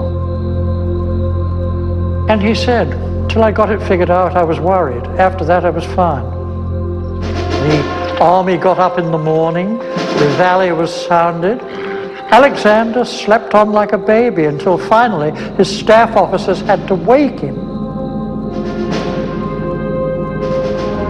At this point, Alexander gives his troops the pep talk of their lives, confidently telling them that this battle would decide who would rule the continent of Asia. On the other side of the battlefield, the Persian king Darius is giving a speech of his own. But his mood is more of desperation than of confidence. He tells his troops, "Today will consolidate or terminate an empire greater than any age has seen. Now, it is not glory for which you must fight, it is survival. Our backs are to the wall. I beg you by our country's gods, deliver the Persian people and its honor. from the depths of disgrace.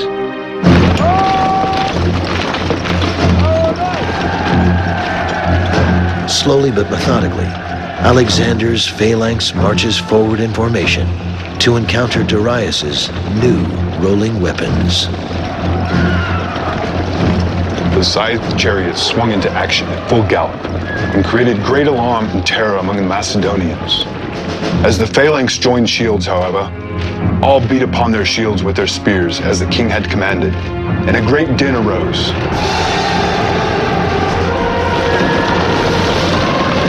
In some instances, the horses were killed by javelin casts, and in others they rode through and escaped. But some of them, using the full force of their momentum and applying their steel blades actively, wrought death among the Macedonians in many and various forms. They severed the arms of many, shields and all, and in no small number of cases, cut through necks and sent heads tumbling to the ground with the eyes still open and the expression of the countenance unchanged. And in other cases, they sliced through ribs with mortal gashes and inflicted a quick death. Facing a king and his army, fighting with superhuman strength and passion to retain control of Asia, Alexander's soldiers find themselves, for the first time, struggling not to win, but simply to survive. The situation looks horribly bleak for the Macedonian general Parmenio, who heroically attempts to maintain order in a valiant struggle with his infantry. He realizes there is only one person who has the capacity to turn the tide of battle: Alexander himself. But Alexander is preoccupied, personally fighting his way toward the chariot bearing King Darius. Alexander has sighted his adversary through the ranks of cavalry, who were closely massed to guard the lofty chariot in which he stood. The bravest stood fast and were slaughtered in front of their king. They fell upon one another in heaps. As for Darius, all the horrors of the battle were now before his eyes. It had become difficult to turn his chariot around and drive it away, since the wheels were encumbered and entangled with bodies. The king abandoned his chariot and his armor, mounted a mare and rode away. It is believed that he would not have escaped at the moment had not Parmenio sent another party of horsemen, begging Alexander to come to his rescue. When this news was brought to Alexander, he turned back again from further pursuit, and wheeling round with the companion cavalry, led them with great speed against the right wing of Darius's horsemen. Then ensued the most obstinately contested cavalry fight in the whole engagement. Here about 60 of Alexander's companions fell, but Darius's troops were overcome by Alexander, and as many of them as could force their way through his ranks fled with all their might.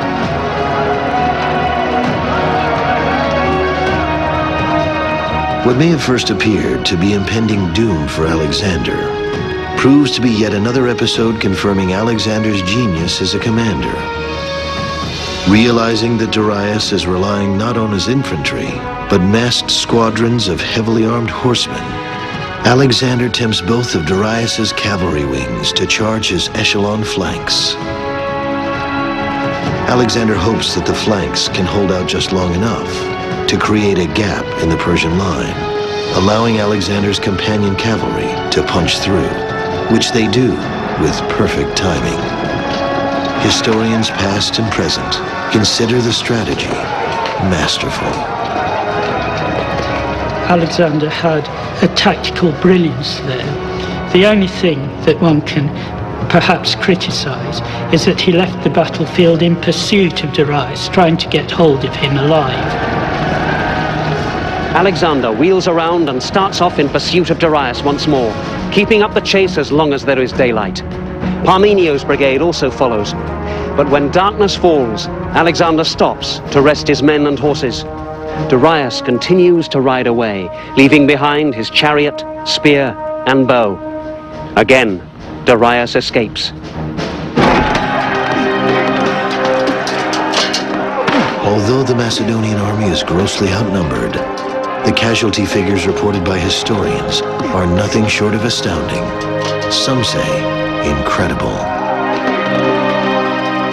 Of Alexander's men, about 100 were killed, and more than 1,000 of his horses were lost, either from wounds or from fatigue in the pursuit.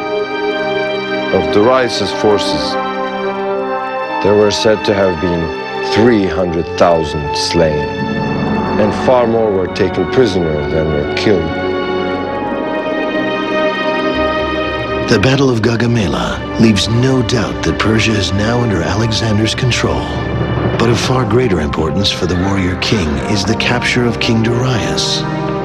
Alexander knows Darius will be far more valuable governing Persia under his command than as a deceased ruler. But would he be able to capture the fallen king alive?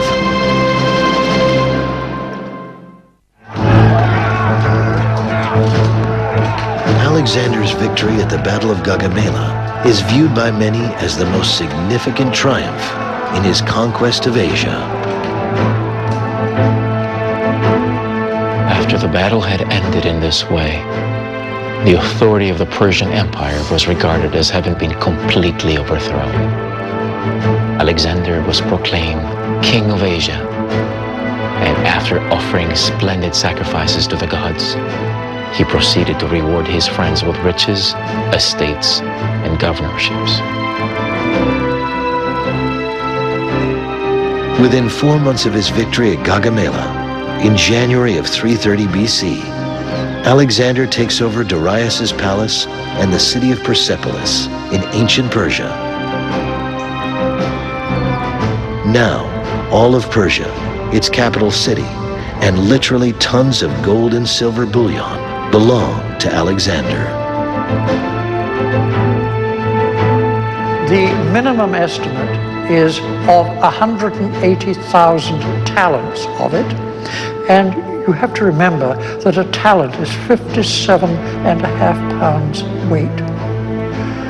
This made him the richest man in the known world.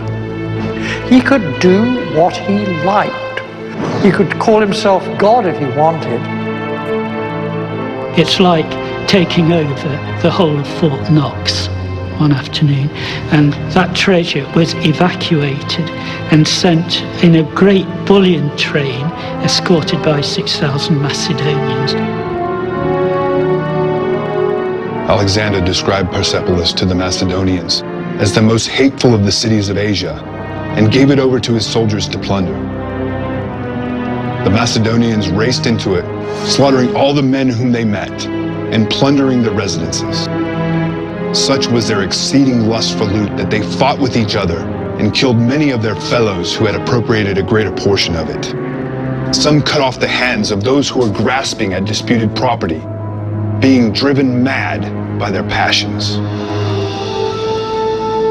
Basking in the spoils of victory, Alexander remains with his army at Persepolis 4 months before continuing his conquest of Asia. Alexander had some great natural gifts, but all those were marred by his inexcusable fondness for drink. At a daytime drinking party, a courtesan claimed that if Alexander gave the order to burn the Persian palace, he would earn the deepest gratitude among the Greeks. The king was enthusiastic. "Why do we not revenge Greece, then, and put the city to the torch?" Alexander took the lead, setting fire to the palace, to be followed by his drinking companions. Such was the end of the palace that ruled all the East. The Macedonians were ashamed that a city of such distinction had been destroyed by their king during a drunken orgy. As for Alexander, it is generally agreed that when sleep had brought him back to his senses after his drunken bout, he regretted his actions. By the summer of 330 BC, there is little doubt, at least in Alexander's mind, that he rules Asia. But it isn't enough for Alexander to control Darius's kingdom. He passionately continues to pursue Darius, not to kill him, but to take him prisoner. And it was, I suppose, the ultimate in legitimizing. The previous ruler recognizes him not merely as the conqueror, but as the natural monarch of Persia, and almost abdicates for him. How long he would have lived after that, we don't know, but I'm sure that was the thinking behind it. The other important reason for getting his hands on Darius, either dead or alive, was to make sure, and alive is better than dead, to make sure that no pretenders pop up. He's fighting against a culture that is used to having pretenders pop up and say, I'm Darius. No, I'm Darius. No, I'm Darius. And the reason why this could occur is because there's no ABC, NBC, CBS, there's no CNN, there's no C-SPAN. The only way you could be absolutely certain that you had gained control of the king of the previous dynasty and say, we're done with this dynasty, is to have him alive in your possession. When Alexander learns Darius is heading north, he again takes up the chase. So rapid was the march that many of the men, unable to stand the pace, dropped out. A number of horses were worked to death, but Alexander pressed on, regardless of loss. At this juncture, two important persons in Darius' army sought an interview with Alexander. They reported that Darius had been forcibly seized and put under arrest by his own commanders. Bessus, one of his generals, had assumed power in his place.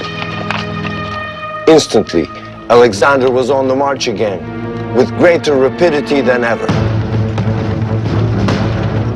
June 330 BC. Alexander's army marches day and night to catch up with the Persian army under the control of Bessus.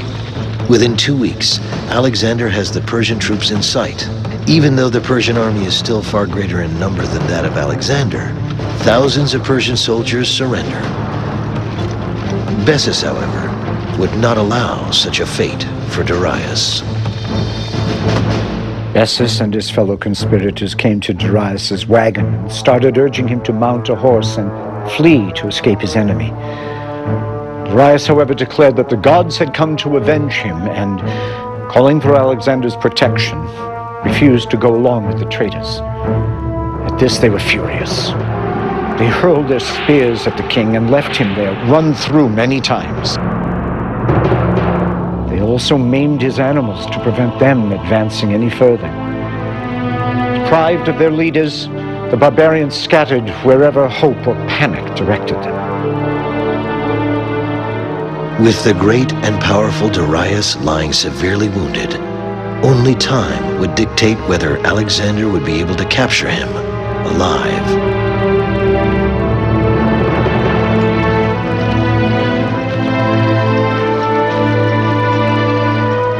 When Alexander's forces finally catch up to the fleeing Persian troops, they find Darius barely clinging to life. They found him at his last gasp.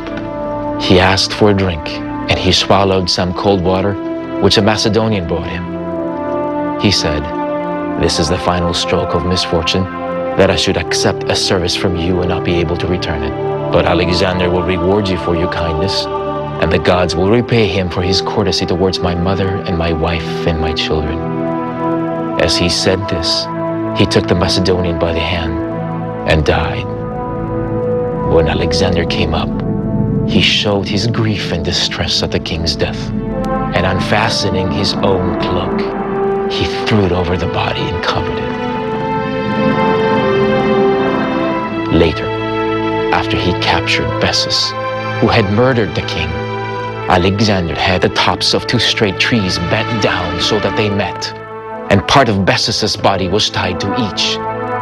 Then when each tree was let go and sprang back to its upright position, the part of the body attached to it was torn off by the recoil.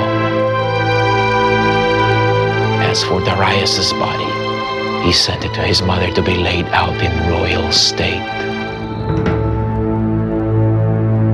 With Darius dead, Alexander's conquest will ultimately be assured. But in the ensuing months, Alexander faces new enemies within his own army and within himself.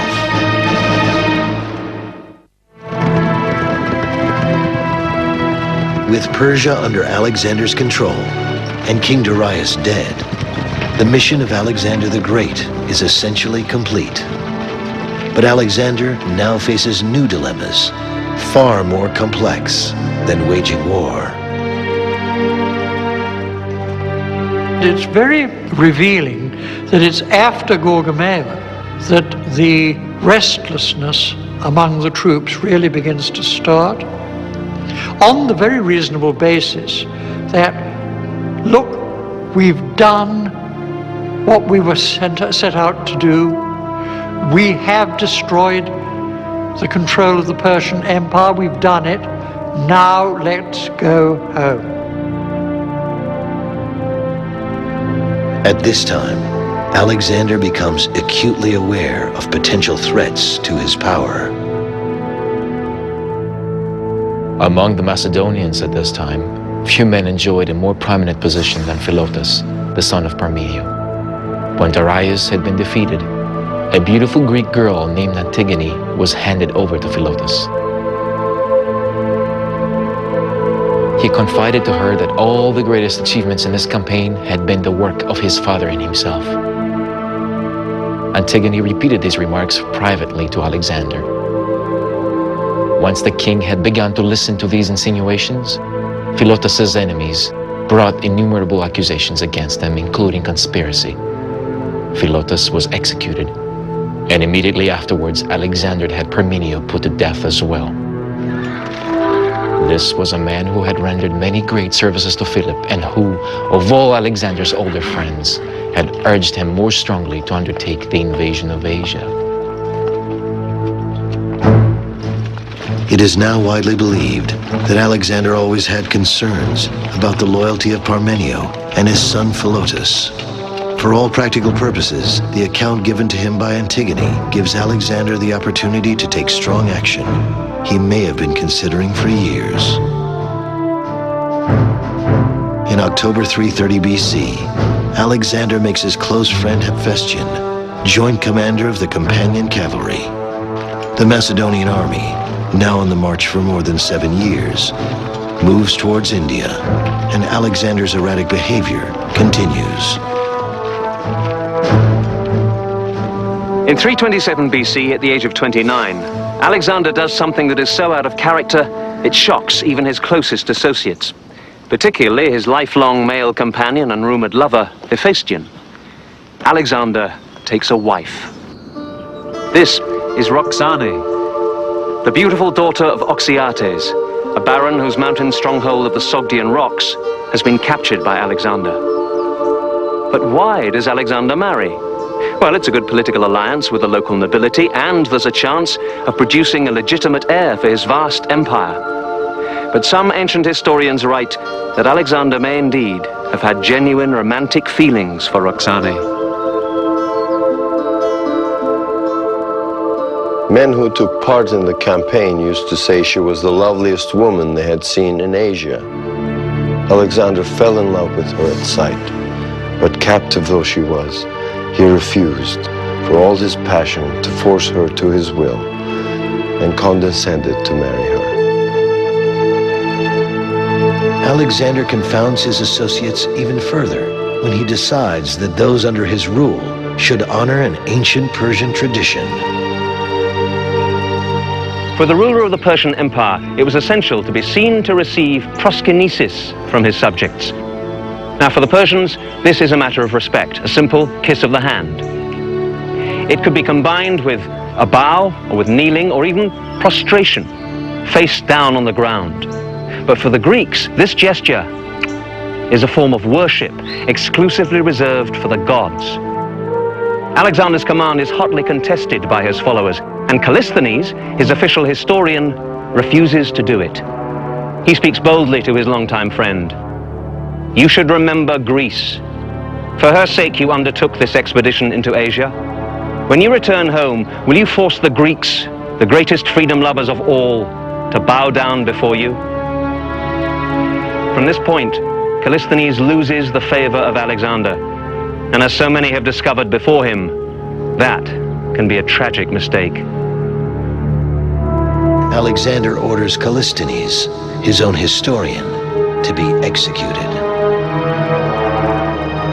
All it meant to Alexander was that here was this damned intellectual who'd served his purpose and was now becoming a nuisance and was therefore expendable.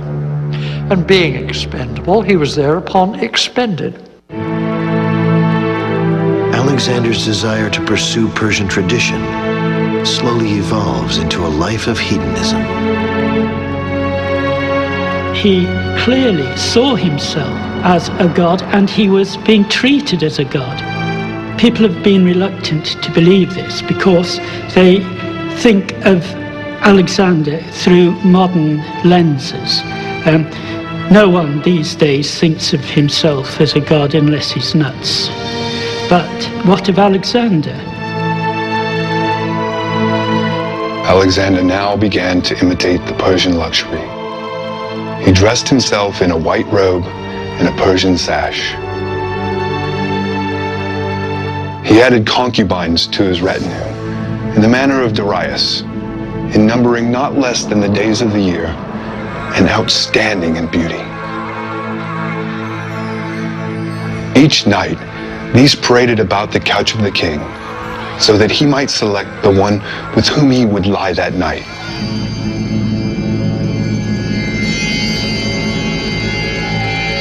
Alexander could better cope with warfare than peace and leisure. As soon as he was free of these worries that beset him, he yielded to dissipation, and the man whom the arms of Persia had failed to crush fell before its vices. There were parties early in the day, drinking and mad revelry throughout the night. It was a general decline into the ways of the foreigner. By affecting these as though they were superior to those of his own country, Alexander so offended the sensibilities and eyes of his people that most of his friends began to regard him as an enemy. His long-sought conquest of Asia complete, Alexander continues to want more.